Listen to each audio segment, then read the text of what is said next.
Along the windy seaside road, a young woman named Gu Ansin rode her motorcycle while singing to herself.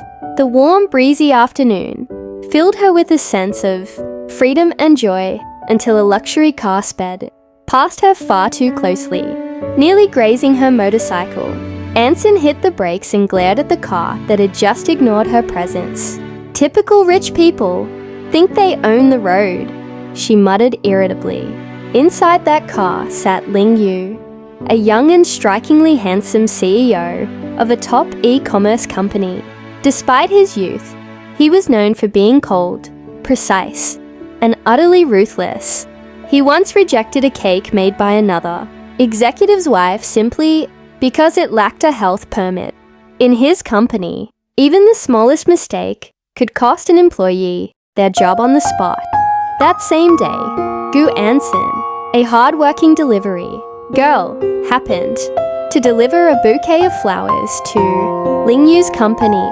She handed it to the receptionist and left without realizing that the flowers had been ordered by Ling Yu himself for his late mother's grave. After finishing a meeting, Ling Yu took the bouquet into the elevator, coincidentally, the same one Ansin had just entered.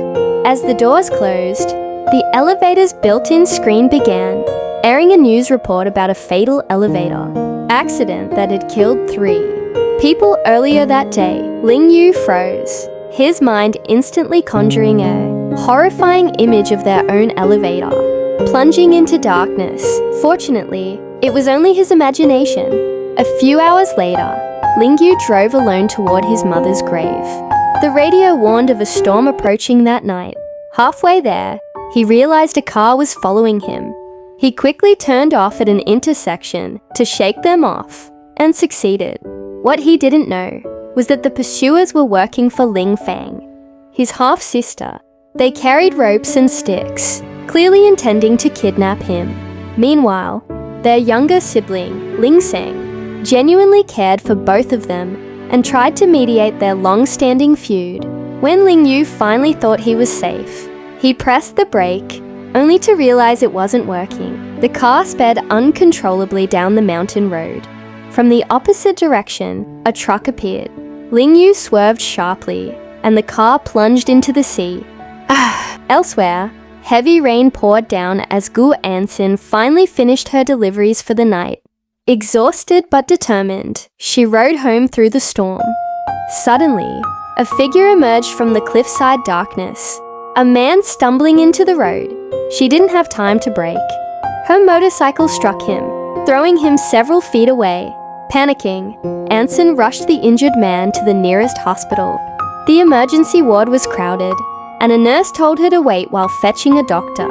At that moment, the man, Ling Yu, regained consciousness.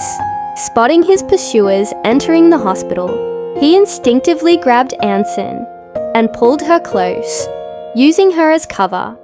In the chaos, someone bumped into them, causing their lips to accidentally brush.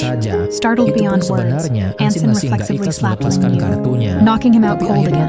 Meanwhile, at the crash site, rescue teams found no trace of Ling Yu's body. His secretary was frantic, while Ling Fang feigned concern in front of their father, Mr. Ling, whose heart condition flared upon hearing the news. Across town, the rival Gu family watched the news, with thinly veiled satisfaction. This incident could mean an opening to seize Ling Yu's market share, yet their daughter, Gu Sinner, looked genuinely saddened. Perhaps she had feelings for him. When Ling Yu finally woke up in the hospital, Ansin sat beside him, worry etched on her face. His leg was in a cast, his expression dazed. He asked to borrow her phone, but his attention quickly shifted to the wallpaper, a photo of a woman. Before he could say anything, he accused Ansin of hitting him and threatened to sue her. Ansin panicked, begging him to settle the matter peacefully. But the doctor soon revealed that Ling Yu was suffering from temporary amnesia due to a concussion. The only thing he remembered was that Ansin had hit him. The doctor explained that his memory might return in a few days, or maybe months. Yet before Ansin could even process that, the hospital bill arrived, 35,000 yuan. Desperate, she opted out of inpatient care to cut the cost in half.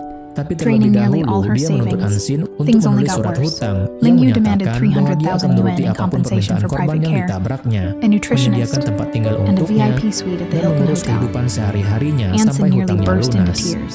She only Akhirnya had deal, mereka 12,800 pun yuan menyepakatinya left. dengan Then cap came another jempol blow. Her masing-masing. landlord called, Bisakah Anda demanding rent dipulangkan sekarang, immediately, Tuan Korban? with a 50% Tanya Ansin increase. setengah After sinis. paying him, she was left with just Bila 800 Ling Yu yuan. ikut pulang ke rumah Cornered and Ansin, hopeless, duduk Ansin di atas blurted sepeda out an motornya idea. Ansin yang dibawa What pakai if gerobak. you stay at my Ansin place instead? penasaran I'll siapa take care of you namanya. until the debt's Tidak mungkin repaid. kan dia Ling Yu memanggilnya Tuan studied her for a Korban long terus. moment.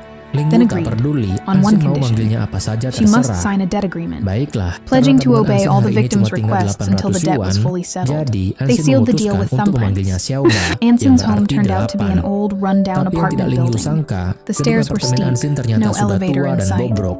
Ling Ansin Yu tinggal di grimaced, lantai 2, imagining tapi all tidak sorts ada of liftnya. disasters. Jadi But mereka once harus naik inside, pakai he was tangga yang surprised to tampak find the cukup place curam. small yet cozy. Sampai-sampai Ling Yu lagi-lagi Ansin had melayang only one pair seram, of house tapi slippers, begitu mereka and masuk, innocently offered dalam one to rumahnya him, Ansin ternyata which he cukup nyaman. refused, Ansin deeming it too cuma punya feminine. satu pasang sandal He even rumah refused to dan drink mencoba water menawarkan because the sebelah glass sandalnya untuk Ling looked Yu. a bit dirty. Tapi Ling Yu When menolak, bedtime came, he apalagi sandal refused the itu modelnya sofa, cewek banget. using his patient Akhirnya dia status masuk as an tanpa alas excuse. kaki dan Exasperated, menolak air Ansin pemberian gave up her Ansin bed for cuma him. karena di Her gelasnya room was agak filled with sedikit anime kotor. figurines and Bahkan hand-drawn setelah comic dibersihkan sketches. pun, dia Apparently, tetap tidak mau she minum. loved drawing manga as a hobby Dengan besides her menggunakan career statusnya job. sebagai Ling Yu pasien, noticed a dia menolak childhood tidur photo di of sofa. Ansin.